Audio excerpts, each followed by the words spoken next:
update apa nih dari kasus ini? Ya, jadi begini, kita udah lama ya tidak mengupdate masalah Kiki Astrida versus Baim Wong, Lucky Perdana. Jadi hari ini tadi baru selesai sidang di Pengadilan Negeri Bogor. Jadi perlu saya tegaskan dulu nih, kalau ada yang bilang Baim pelit, itu memang sudah terbukti dari sejak awal.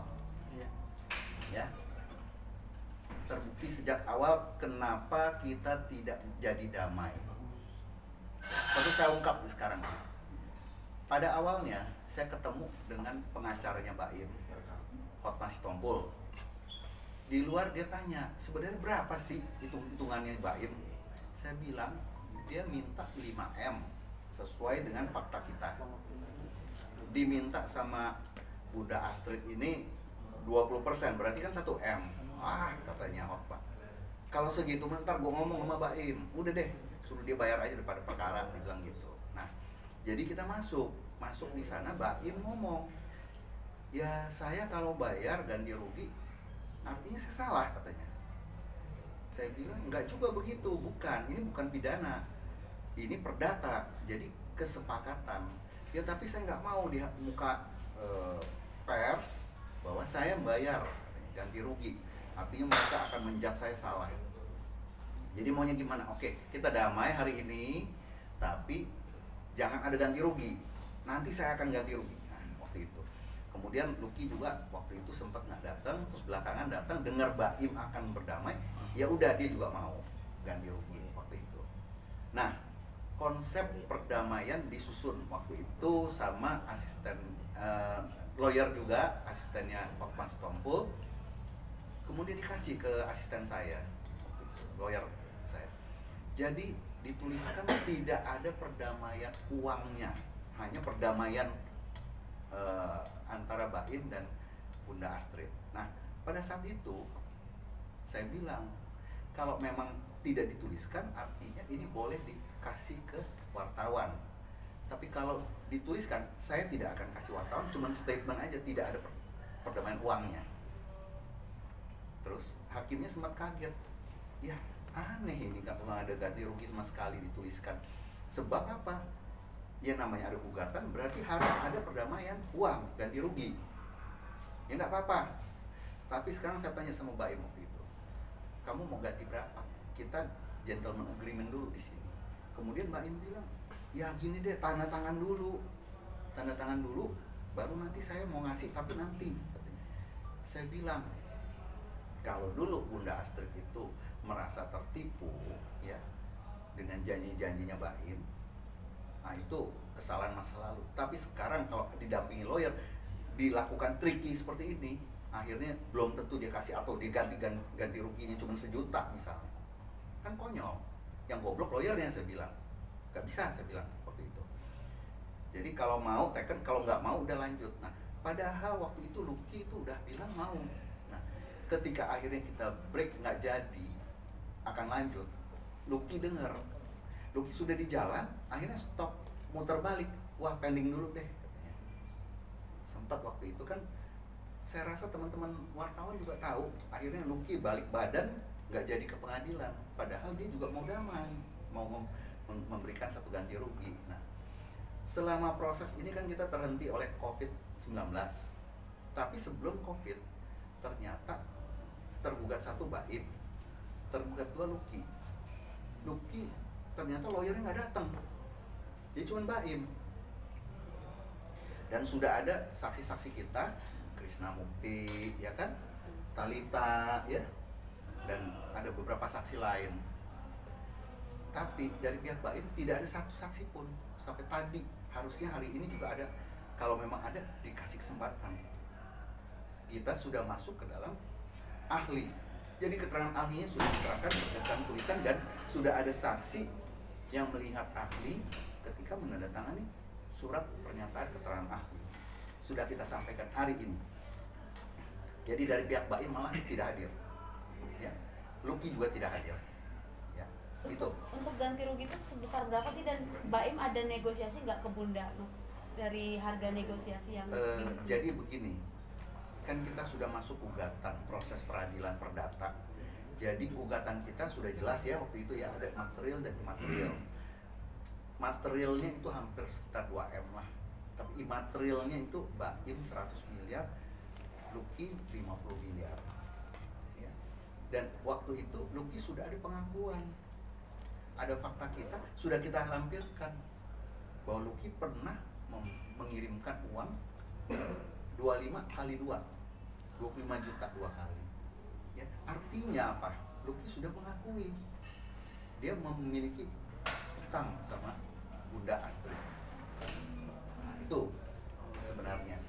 Kalau Baim jelas ada chatnya. Jadi kita mesti tahu kesepakatan itu tidak harus ada surat tertulis perjanjian. Kesepakatan ini dibangun pasal 1320 KUH Perdata. Ya. Ada para pihak, ada objeknya, ya kan? Ada kesepakatannya dan tidak ada perbuatan melawan hukum. Nah, Baim selalu mendalilkan kan saya nggak jadi caleg. Kita bilang bahwa yang di sini bukan sebagai caleg, mau jadi caleg, mau jadi kader, mau jadi apapun, keartisannya lah yang dibayarkan. Jadi kegiatan dia, apakah dia pengisi acara, ya. Jadi sebagai artis memiliki popularitas, diharapkan meningkatkan elektabilitas. Jadi bukan sebagai calegnya, terserah. Yang penting elektabilitasnya partai mau ditingkatkan dengan adanya artis-artis yang bergabung. Nah, ya. Mbak, nanya Pak. Ya, silakan. Dengan ketidakhadiran tadi Pak saksi dan Kita tetap lanjut tadi sidangnya. Dari tim lawyer kita juga menelpon ke tim lawyernya Baim. Dia bilang dia nggak bisa hadir hari ini, go ahead, saya nggak ada saksi. Ya udah kita lanjut.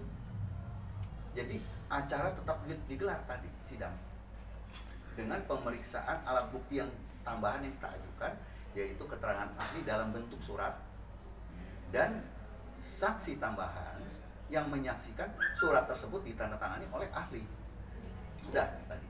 Dari hasil persidangan tadi kesimpulannya seperti apa dan akan berlanjut seperti apa? Belum ada kesimpulan, kan ini baru pengajuan alat bukti ya. Jadi kalau mau disimpulkan peristiwanya, bukan hasilnya ya, bahwa kubu Baim tidak ada saksi. Ya, alat buktinya juga seadanya untuk surat, tidak ada ahli. Jadi saya nggak tahu, nanti cuma dalil aja. apa artinya itu Bang? Artinya, Iya. kan alat bukti kan untuk pertimbangan hakim. Artinya kalau dia bukti-buktinya kurang, penilaiannya juga makin lemah, ya kan? Nah itu artinya. Tapi bahwa saya nggak bisa bilang wah hasilnya kayak apa, nggak bisa.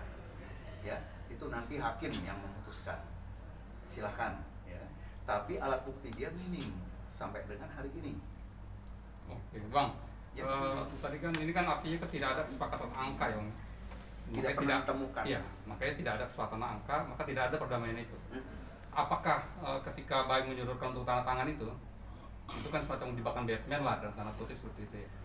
Jika tanda tangan itu berlangsung, maka selesai nih. Maka tidak ada hitam di atas putih yang tuntutannya secara real di atas hukum dibenarkan. Ya, jadi begini, waktu itu saya bilang kalau nggak ada angka dan dari mulut Baim yang pada saat itu kita juga ada rekaman ya di ruang sidang mediasi ya. Kalau misalnya tidak ada angka, artinya apa? Ini bentuknya tricky. Dan saya nggak mau dengan adanya kehadiran tim penasihat hukum. Kalau kita mengiyakan pada hari itu, artinya yang goblok penasihat hukumnya. Saya bilang begitu.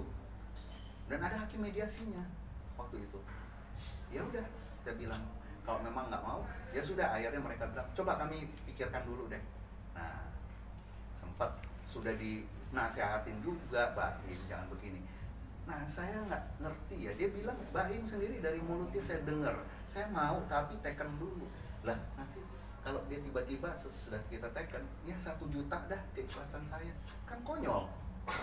Ya, makanya saya bilang kok bilang aja nggak mau, dia nggak mau terkunci oleh omongan dia sendiri di hadapan hakim mediasi. Artinya apa? Pelit banget nih orang, ya kan? Ngomongnya kayak begitu terus, ya kan? artinya dia nggak mau ngasih apa-apa sama sekali, atau niatnya cuma 1 juta, saya nggak ngerti itu, ya kan? Luar biasa nih saya bilang trikinya, dan ya saya rasa trikinya ini dasarkan dia nggak rela mau ngasih ganti rugi itu. Dengan minimnya saksi dari nggak ada saksi dari Baim, kemungkinannya akan seperti apa nih dari kubu Baim? Akankah nanti kena masalah seperti apa, dan seperti apa hukumannya ke Jadi dia? di sini perdata yang tadi. Kalau misalnya perdata itu bukan kena hukuman. Jadi putusannya adalah apakah dikabulkan ganti ruginya, berapa nilainya, ya. Nah, di sini kalau orang bilang, "Oh, dasarnya apa nih kok?" Kalau namanya Bunda Astrid ini menggugat kemudian ada kerugian imaterial, itu kan boleh-boleh saja. 100 miliar itu, wah dari mana itu hitungannya, ya kan? Nggak masalah. Kita mau gugat imaterial 1 triliun juga boleh, ya tidak masalah. Bang, Ya. dengan pernyataan abang tadi yang mengatakan bahwa Baim itu kulit, abang ingin menyatakan bahwa sebenarnya apa yang sudah dilakukan Baim di luaran sana dengan program-program YouTube-nya tidak berbanding lurus dengan apa yang ada dalam niat dalam diri dia. Saya cuma mau menggariskan begini, banyak teman-teman saya yang sering melakukan kegiatan sosial, ya, tidak dipublikasikan. Kalau Baim memang dia sering melakukan kegiatan sosial dengan uang dia, saya pengen tanya, dia lapor pajak tidak? Saya kebetulan juga akuntan, lapor pajak enggak? Pajaknya itu tidak boleh dipotong. Dia harus tanggung jawab dia, pajaknya tetap dia bayarkan. Ya, buktikan itu uang dia atau uang sponsor. Ya, uang dia bukan. Nah, saya baca pemberitaan, Baim kok karyawannya aja untuk motor aja dipenjarakan dan sebagainya, kan saya bingung bacanya, ya kan? Ya cuman segitu nilainya kok dipenjara. Ya terserah lah itu, kalau dia bilang itu penegakan hukum harus gimana, tapi apa rasa memaafkannya tidak ada gitu loh. Nah kenapa? Karena merasa dirugikan. Mungkin cuma 10-20 juta aja dimasalahkan sampai begitu, kan kasihan orang, ya. Jadi saya pikir ini, kalau ada yang ngomong dia pelit, ya saya bilang saya dukung. Nah, pelit memang gitu, dukung saya bilang, ya kan? Dalam kasusnya ini saya bicara kasus kita ini, kok seperak pun kayaknya nggak mau keluar gitu loh. Ya pelit lah namanya. Apa tidak sebanding lurus ya Pak, dia bangnya dengan apa yang digaungkan ya ditampilkan. Jadi begini, kalau dibilang berbanding lurus apa tidak, saya sekarang mensomir ini. Kalau memang dia memang berhati emas, buktikan itu uang dia, ya, bukan uang sponsor, bukan pencitraan. Karena di tempat kita ini peradilan, pengadilan perdata, dan tidak perlu main film di sini. Dan saya lihat sendiri, begitu kekehnya Baim nggak mau nyebut angka pun nggak mau. Ya, jadi apa? Kalau kayak begitu. Dan saya menggarisbawahi, kita mau berdamai, ya, boleh saya dikonfrontir sama Hotma. Hotma bilang, ya udah berapa sih 1M? Oh, udah deh, gue mintain nanti sama Baim, gue bilangin ada saksi juga di samping saya, 2 orang asisten saya mendengar itu. Ya udah ntar gue mintain lah 1M aja, kok ribut banget. Nah, ya. Dari Bunda mungkin, Bunda gimana komentar? Tadi Bunda senyum-senyum aja, ini pasti bilang pelit. Gimana nih Bun? Gimana Bun? Pokoknya kita lihat yang tertawa paling akhir itu siapa, itu aja. Kalau Bunda cuman apa yang ada 2 mediasi, apa yang saya dan Mbak ini bicarakan saat itu, ada Paula yang hamil besar. Jujur air mata saya, doa-doa saya hanya selalu berdoa, ya Allah tunjukkan siapa yang akan tertawa paling akhir. Itu aja sih, saya cuman bisa bilang kalau apa yang sekarang terekspos, masalah sepupu dan lain-lain, saya tidak mau ikut-ikutan, tapi saya tahu lebih dulu soal itu. Tapi tidak pernah keluar dari mulut saya. Insya Allah saya tahu. Kalau ada yang bicara sponsor, YouTube Baim dari A dari B, insya Allah sebenarnya saya juga tahu. Gitu ya. Tapi saya tidak akan berada di ranah itu, karena saya Nggak perlu juga. Perlu untuk seperti itu. Yang saya perlukan adalah Baim, kamu adalah seseorang yang sangat paham agama. Kamu sangat luar biasa. Pengagummu juga luar biasa. Kamu sangat dermawan. Seharusnya apa yang kamu lakukan bukan hanya kemasan, bukan hanya cover, tapi yang sebenar-benarnya kamu adalah seperti itu. Ya, kamu ingat waktu di ruang mediasi, saya ini hanya seorang ibu, seorang perempuan yang bekerja untuk menghidupi anak. Jujur saya tidak menyesal menangis di depan Baim, karena apa yang saya lakukan adalah saya bercerita fakta apa adanya. Ya, apa adanya saat itu dengan kondisi saya, kenapa ini bisa saya majukan ke gugatan dibantu sama Mas Dik dari tim IBCC, karena faktanya memang seperti itu. Ada gugatan karena ada kerjaan. Tolong hargai pekerja perempuan. Ingat, saya pekerja perempuan all out. Saat itu Talita yang nemenin saya lagi hamil besar, kita siang malam ya 24 jam ngurusin konsep, berkas dan lain-lain Mas Dik. Sepeser pun Baim tidak memberikan apa-apa. Hari itu dia berbicara sama saya, oke, 20% Mbak di Plaza Indonesia. Kita waktu itu ada Lucky Perdana, ada Talita, ada salah satu orang partai, ada beberapa saksi juga. Kemudian oke, besok kamu akan mendapatkan dana tersebut. Tapi besoknya dia melimpir sendiri, pergi sendiri. Ya, ini saya akan jelasin lagi lebih detail kenapa dia tidak jadi mencaleg. Sebenarnya dia jadi mencaleg, dia jadi. Nah, ketika itu dia pergi sendiri. Besokannya hari kedua saya tanya, Baim kamu udah ketemu? Dia nggak jawab, saya lagi syuting 3 atau 4 dia nggak jawab. Artinya saya bilang kamu jadi mencaleg Baim. Ya Mbak, alhamdulillah ada semua dia. Alhamdulillah mereka senang karena saya lihat foto dia sudah dia naikkan ya kan Instagram. Terus saya bilang saya nggak suka sama cara kamu Baim, saya ada estimate sama kamu karena kamu tidak berkomitmen. Ya udah kalau gitu saya mundur. Betul dia mundur. Tapi nggak lama kemudian saya melihat ya dia ikut kegiatan-kegiatan tersebut. Artinya real lah. Saya tahu Baim coba bermain-main dengan saya, sudah. Saya serahkan semua sekarang sama lawyer saya yang akan menuntaskan ini semua sampai putusan pengadilan. Apapun itu yang penting kita sudah berikhtiar. Hasilnya seperti apapun. Tapi saya secara pribadi, saya punya note untuk Baim di saat saya bicara di ruang mediasi. Artinya hanya karena takut dibilang salah sama kalian dan masyarakat secara umum, dia tidak mau mengeluarkan uang, padahal dia tahu seharusnya dia harus mengeluarkan uang. Saya harus dibuat seperti permainan, menandatangani dulu, nanti uang belakangan. Kita bukan anak kecil, bukan dalam jebakan Batman, itu ya nggak bisa itu. Jadi ya mungkin itu. Nah sekarang apa yang terjadi sama Baim? Saya banyak banget teman yang mengirimkan berita-beritanya. Saya bilang saya dulu serang netizen lebih parah. Bahkan Baim bilang 99% mendukung saya karena saya tidak salah. Saya sampai diancam dibunuh, dikatain segala macam, rakus, memanfaatkan uang Baim, nggak kerja tapi minta duit segala bla bla bla.